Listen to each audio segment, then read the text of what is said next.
माध्यम से बयान करूँगा।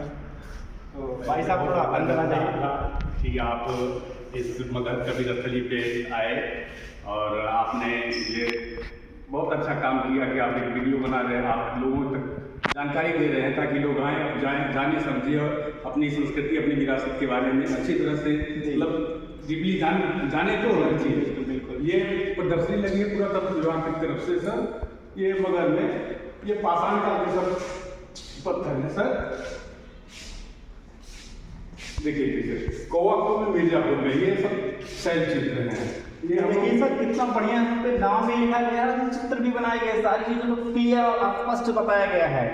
और इसी के साथ में सबसे आगे के बारे में भी जानूंगा। जी और देखिए ये जो हम लोगों के पूर्वज जब मानव सभ्यता की शुरुआत हो रही थी तो उस समय के ये पत्थर हैं, ये मिर्जापुर में मिले थे सर। ये लखमा जो है मिर्जापुर में जगह पड़ती है।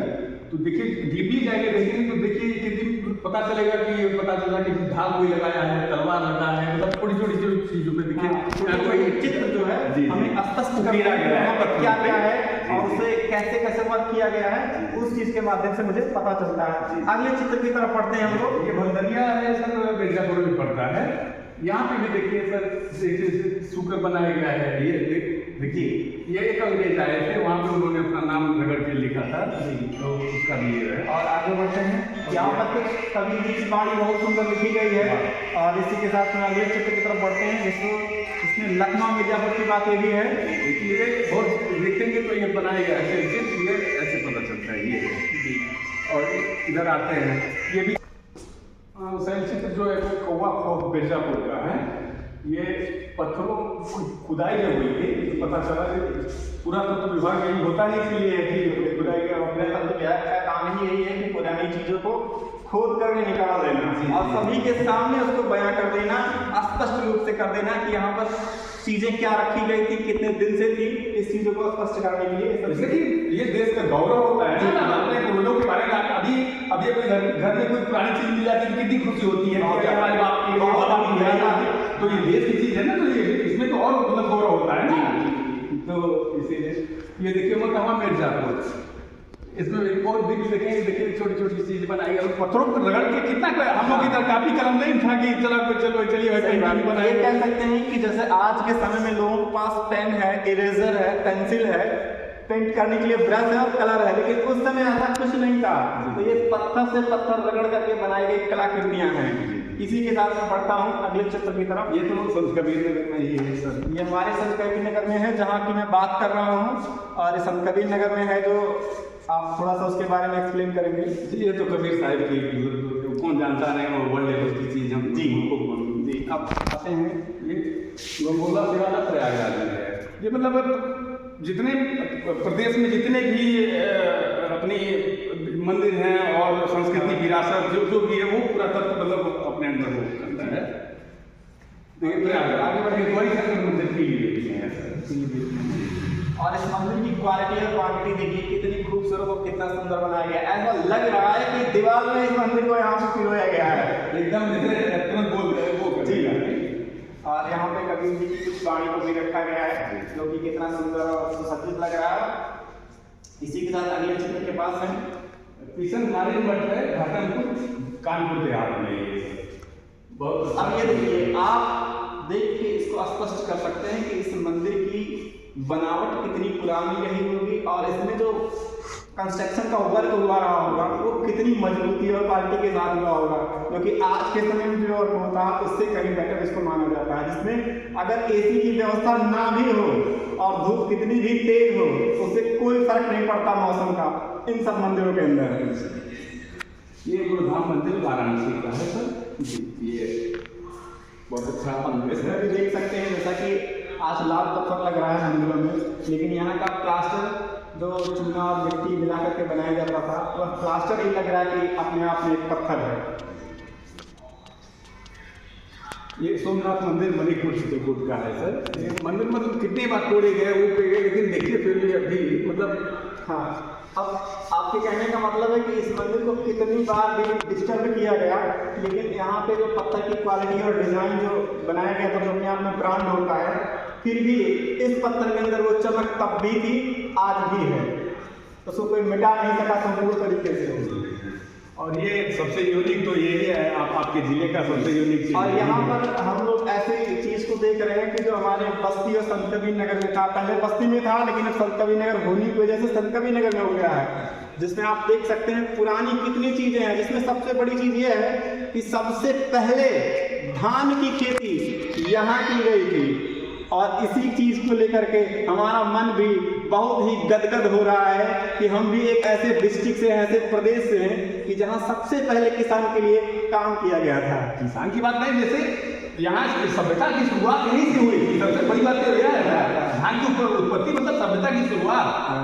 हाँ, सभ्यता की शुरुआत धान की उत्पत्ति है। मतलब आज गूगल है, आप गूगल पे भी चेक कर सकते हैं। कोई मतलब ये नहीं है कि मैं फर्जी बोल रहा हूँ, ये गूगल पे भी है, आप गूगल पे भी चेक कर सकते हैं।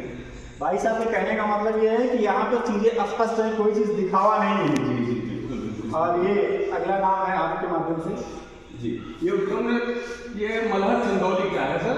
ये देखिए छोटे, ये 400 साल पुराना है। ये सब देखिए शौचालय सब बना है, सब देखिए ये सब नीचे खुदाई मिट्टी जैसे कि आज के युग में जो लोग शौचालय बना रहे हैं, सेफ्टी टैंक बना रहे हैं, लोगों को लगता होगा कि नया है, लेकिन ये बहुत पुराना टेक्निक है। आज लोगों में फैल गया, लोगों में जानकारी हो गई, इसलिए लोग समझते हैं कि नया है। जी। और इसी के साथ का टीला है सोनभद्र में जी, ये खुदाई चलिए। और फिर यहाँ पे कबीर जी का एक सबसे अच्छी मतलब बात साहेब ने कही है, माटी कही कुम्हार से तू क्या रौंदे मुँह, एक दिन ऐसा आएगा मैं कितनी सुंदर लाइनें लिखी हुई हैं। और इसी के साथ मैं अगली तस्वीर के पास, ये जालपुर कानपुर नगर का है सर। ये देखिए इतनी छोटी छोटी दीवारें हैं। अब इस दीवारों को देख करके लग रहा है कि आज जो कंक्रीट की दीवारें बनाई जाती हैं, उस समय की कंक्रीट की दीवारें ये थी, जो आज कंक्रीट में सरिया तकरीबन 6000 से ऊपर की हैं, 6000 साल से ऊपर की। और अगली तस्वीर ये देखिए उत्तराखंड से प्राप्त, ये उल्लासखेड़ा मोहल्ला लखनऊ में है। जी। ये लखनऊ में जुड़ा हुआ है, तो मतलब सभी लोग जी। और इसी के साथ, और ये लगभग मिर्जापुर मंदिर है। ये मतलब इसमें कोई गिट्टी मोरंग बालू सीमेंट कुछ नहीं मिला है, पत्थरों को ऊपर काट करके बने, ऐसे पत्थरों के ऊपर पत्थर रख करके बनाया गया है। हाँ, जैसे कि जिस तरीके से आज हम ब्रिक्स का ज्वाइंट करके किसी घर का निर्माण, किसी मंदिर का निर्माण करते हैं, ठीक उसी प्रकार से छोटे छोटे पत्थर को पिरो करके इस मंदिर का निर्माण किया गया है। और इसी के साथ हम आखिरी तस्वीर के साथ हैं, राजधानी महाराजगंज जिला का है। मतलब वहाँ पे खुदाई भी हो रही है, कंप्यूटर में खुदाई चल रही है। तो वहाँ से छोटे छोटे ये सब अवशेष मिले, छोटे साक्ष्य मिले हैं, तो बुद्ध के कुछ अवशेष मिले हैं। ये लोहा तांबा कांसा ये सब चीज़ें वहाँ धातु और मिली हैं। ये अभी खुदाई चल ही रही है, क्योंकि अभी ओपन नहीं किए हैं। इस तस्वीर को देखते हुए अभी खुदाई चल रही है, अभी संपूर्ण रूप से नहीं हुआ है, लेकिन जो कुछ चीज़ें अवशेष मिले हुए हैं उसको लगाया गया है, प्रदर्शनी के रूप में दिखाया जा रहा है कि लोग जानें और उसकी सच्चाई में जाएं, और उसके साथ वहां जा करके भी उसका पूरा आनंद लें और पूरी मतलब विशेष जानकारी उसकी लें। इसी के साथ और ये सबसे अच्छी चीज़ आपको और दिखाते हैं, ये कबीर साहिब का मूल चित्र है। ये लंदन के पुस्तकालय से, म्यूजियम से लाया गया था। देखिए, क्योंकि बहुत लोग कहते हैं कि ये लंदन से क्यों। अब ये बताइए, भारत को मतलब हमेशा से ही सबने लूटा है। शक, मूल, कुषाण, यवन, तुगलक, खिलजी, मुगल, अंग्रेज जो भी आया मतलब लूट के ही ले गया। हाँ, मिट्टी और बुद्धि के अलावा बाकी हर चीज़ उठा ले गए थे सब।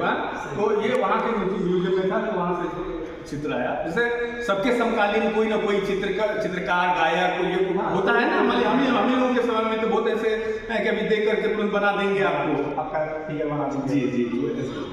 तो इसी के साथ फिर हम मिलेंगे अगली कड़ी में भाई साहब के साथ, और जब फिर मिलेंगे तो फिर कुछ नई तस्वीरों के साथ आपके साथ मुलाकात आएंगे। तो अगली बार लाइब्रेरी खुली रहेगी और लोगों के लिए और अच्छी व्यवस्थाएं रहेंगी। जी, बहुत अच्छी अच्छी किताबें रहेंगी। आकर के लोग 2-4 घंटा अपना समय जरूर यहाँ नहीं दे सकते हैं।